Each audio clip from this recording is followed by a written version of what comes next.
So we're going to see today that the second derivative can be used to find max and mins for a function. So this is another way that we can find the max and min values within a graph. So it says if the first derivative is 0, so that's where we find our critical numbers, and the second derivative is greater than 0, then in that case, the original function will have a local minimum at C. And if you have another critical number where the second derivative is negative, less than 0, then that would tell us that there is a maximum at C. So we want to find the local max and mins for each of the following. The first one's a quadratic. This one will open upwards because the initial term coefficient is positive 1. So there'll be a vertex, and that will be where the minimum point is. And we can find it using second derivative. So the first step, though, is to find the first derivative and the critical numbers from that. So 2x plus 10 is the first derivative, and we find our critical number by letting it equal 0.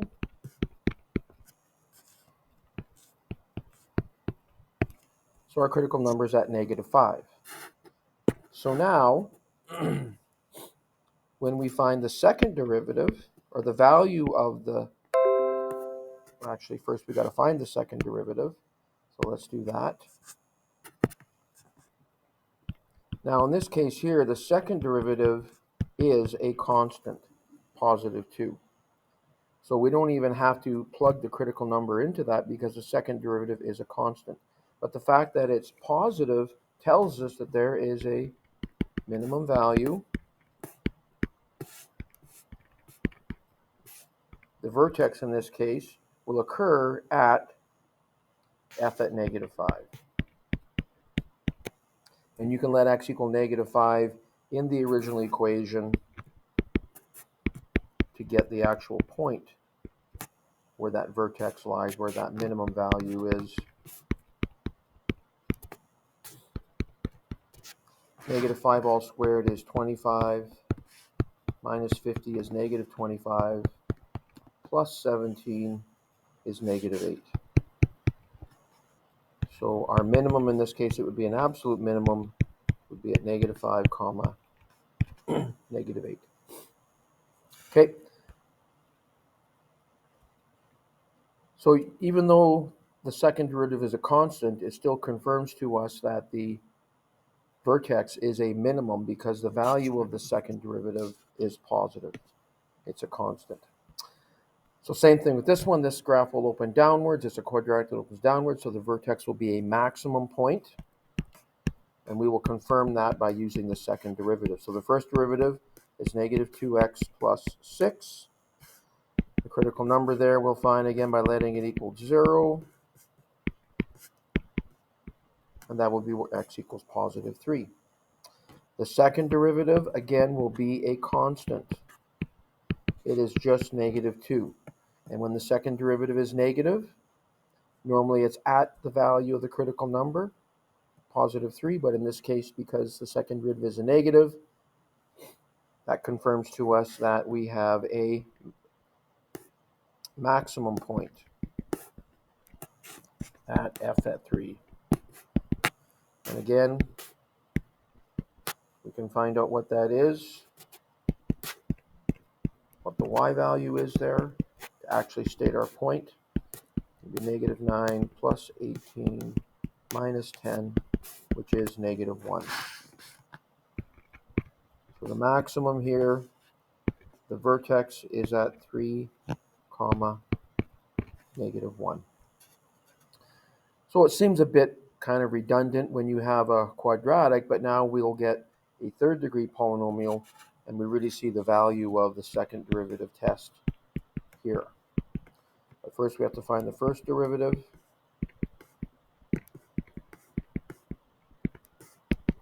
And the critical number of that. So we factor out first a common factor of 6.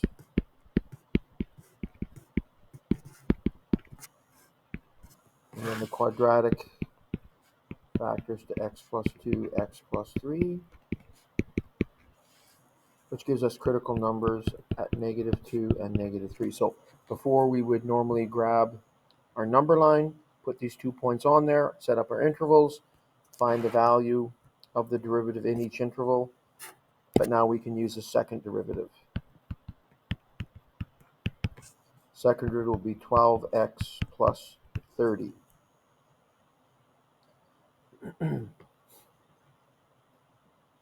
And so we want to find the value of the second derivative at -2. So that'll be 12 times -2 plus 30. -24 plus 30 is positive 6. So because it's positive, that means there is a minimum.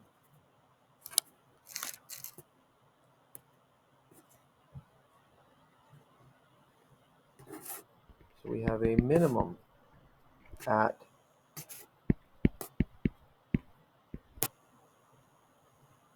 not f at 6. This was when x was -2.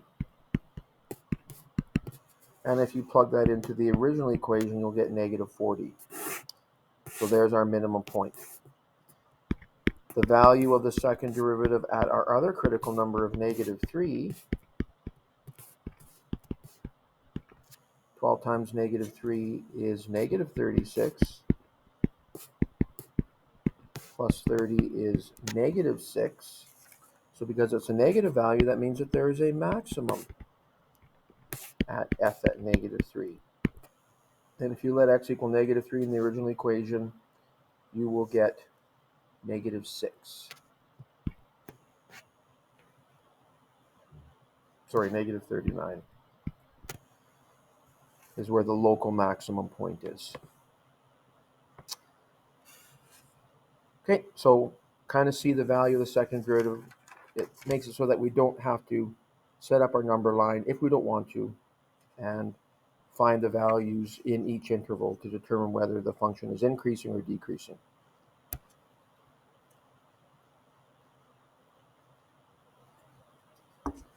So for this one,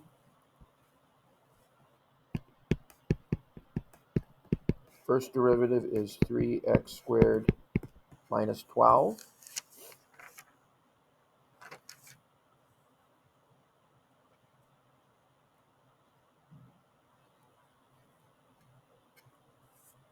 And the critical numbers are found where that equals 0. It's where 3x squared equals 12, where x squared equals 4, and then x will equal positive and -2. When you're solving an equation and you take the square root from both sides, there's always the positive and the negative root. So now we'll find our second derivative. That'll be just 6x. And so now we want to find the value of the second derivative at both critical numbers. First, when x is -2, you're going to have 6 times -2, which is -12.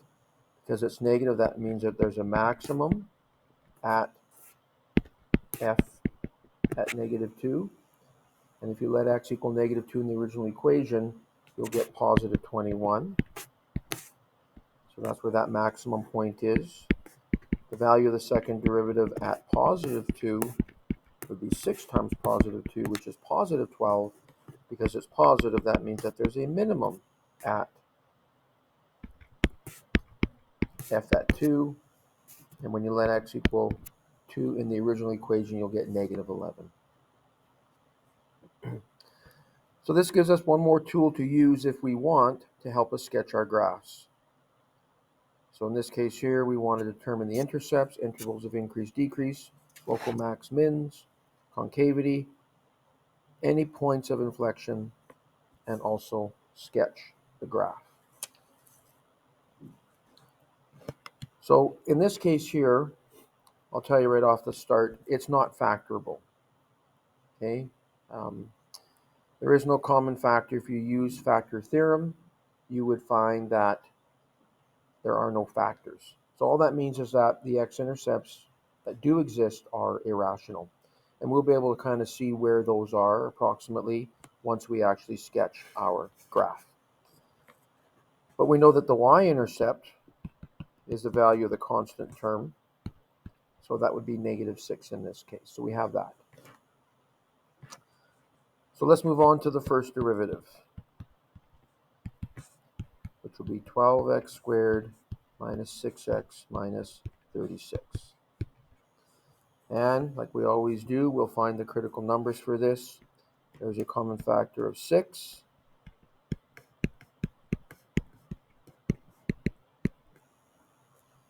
And that can be factored further. That quadratic can be factored further. The quadratic, or the factors, are 2x plus 3 and x minus 2.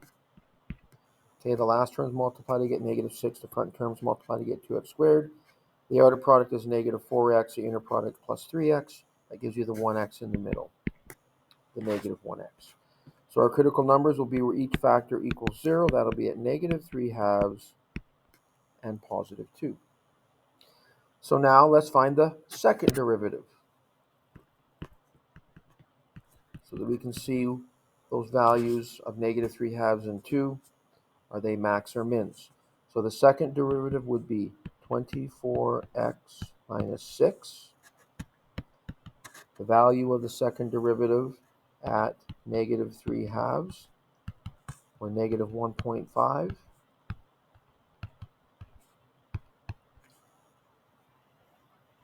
Well, that's going to be negative. It's going to be -42.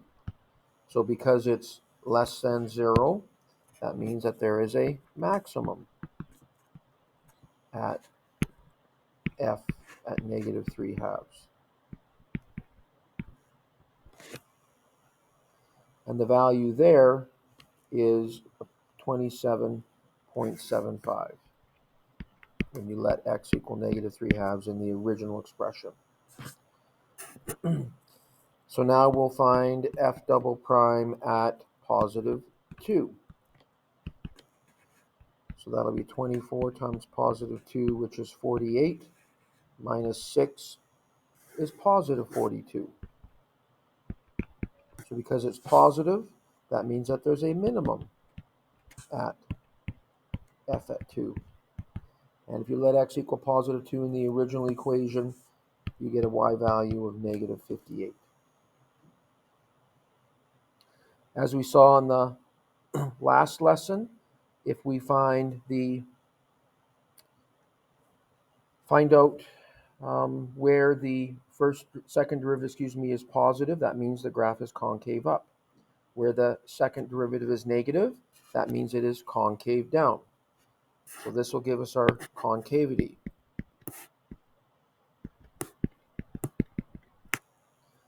So the second derivative, 24x minus 6, where is that greater than 0? Where is it positive?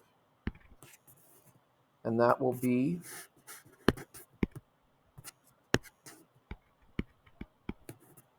where x is greater than 1/4. So the graph is concave up from 1/4 to positive infinity. The second derivative is negative, less than 0. We can solve this inequality. And that will be where x is less than 1/4. So that's where it's concave down, from negative infinity to positive 1/4. And the point of inflection, remember the point of inflection occurs where the graph changes its concavity. So our inflection point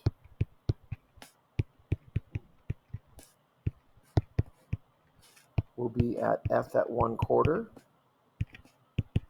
And the value of y there is -15.125. -15 and 1/8. So now we have everything we need to sketch this graph. We said our x-intercepts are irrational. Our y-intercept, though, is at -6. So we've got a maximum value of 27.275, a minimum value of -58. So our windows have to include a y value of 27.75 and a minimum value of -58. So that'll help us set up the scales on our graph.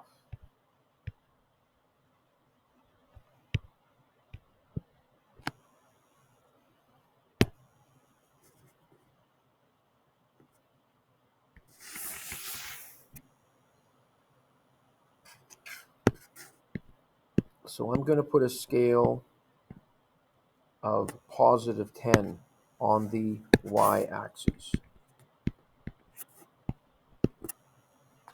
So this is negative 10, negative 20, negative 30, negative 40, and let's go a bit further down here. So that's negative 50, negative 60. I can use a scale of 1 on the x-axis. That will work because we have a maximum at negative 3 halves, comma, positive 27.5. So that's approximately right there. We have a minimum at 2 comma negative 58. So that's approximately right there. We have our y-intercept at negative 6, approximately there.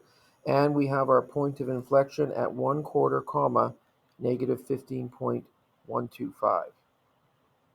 So approximately right there. Right, this is a third degree polynomial with an initial term coefficient that's positive. So it's going to act just like a line with a positive slope. It's going to fall to the left and rise to the right. So it looks like maybe that first x-intercept is between negative 2 and negative 3. So it comes up to that maximum. Second x-intercept is just below 0. And then it changes concavity there so that it comes down to this minimum point. And then it goes up, upwards forever. So it looks like that last x-intercept is somewhere around positive 3. Somewhere. Okay? So looking at this graph.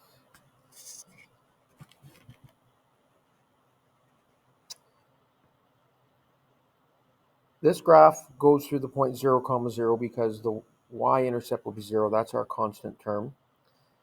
If we factor it, we'll see we get another x-intercept at positive 8 in this case. Okay, another x-intercept at positive 8.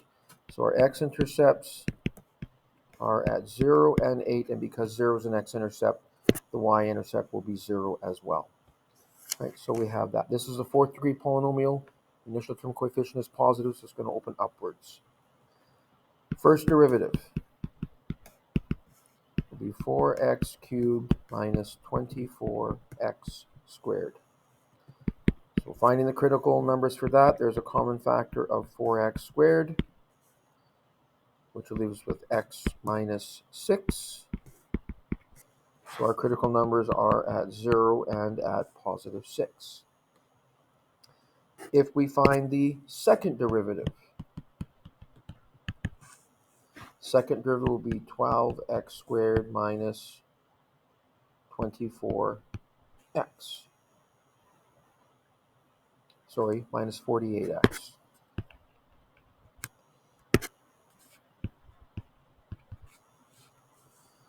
And now if we find the value of the second derivative at these two critical points, f at 0 will be 0.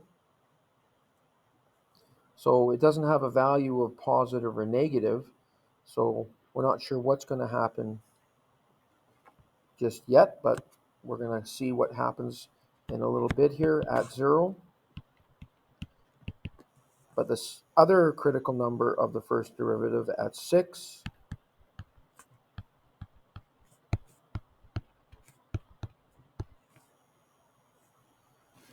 when you find the value of 6 there, you're going to get positive 144. And because it's positive, that means you'll have a minimum at f at 6, which is negative 432. Okay, so now when we find the zeros of the second derivative, 12x squared minus 48x, we'll find the zeros of that. There's a common factor of 12x, which gives us x minus 4. So our critical numbers here will be 0 and 4.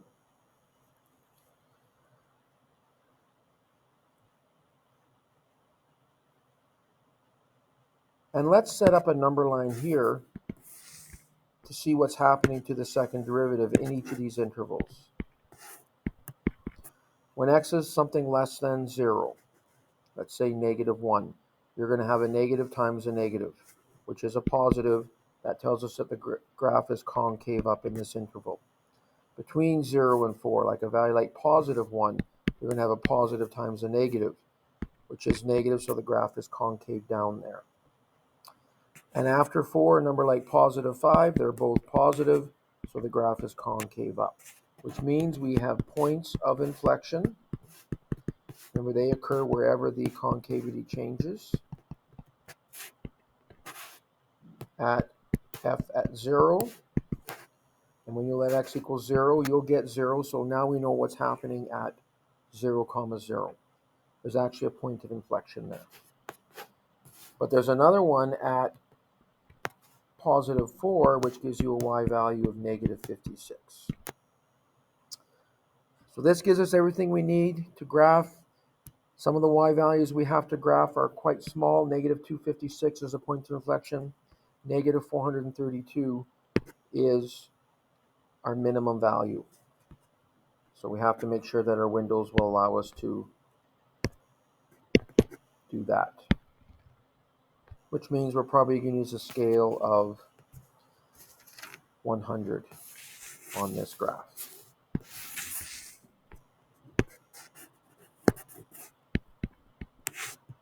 Along the y-axis.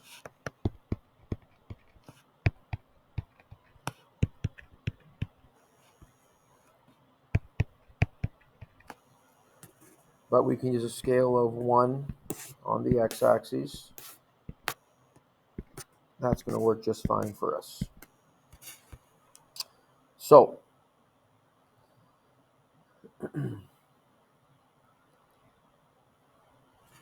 actually, let's use a scale of 2, because we have our minimum point at 6, negative 432. So approximately right there is our minimum point.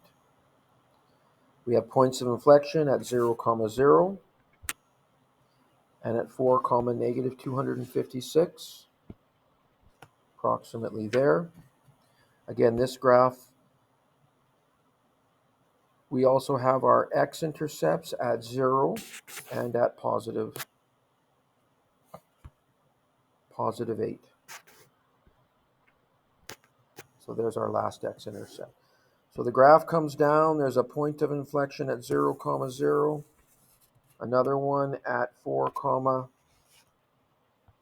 negative 256. Down to the minimum. And then up to that last maximum point. Or last x-intercept, I should say. So that's what that graph will look like.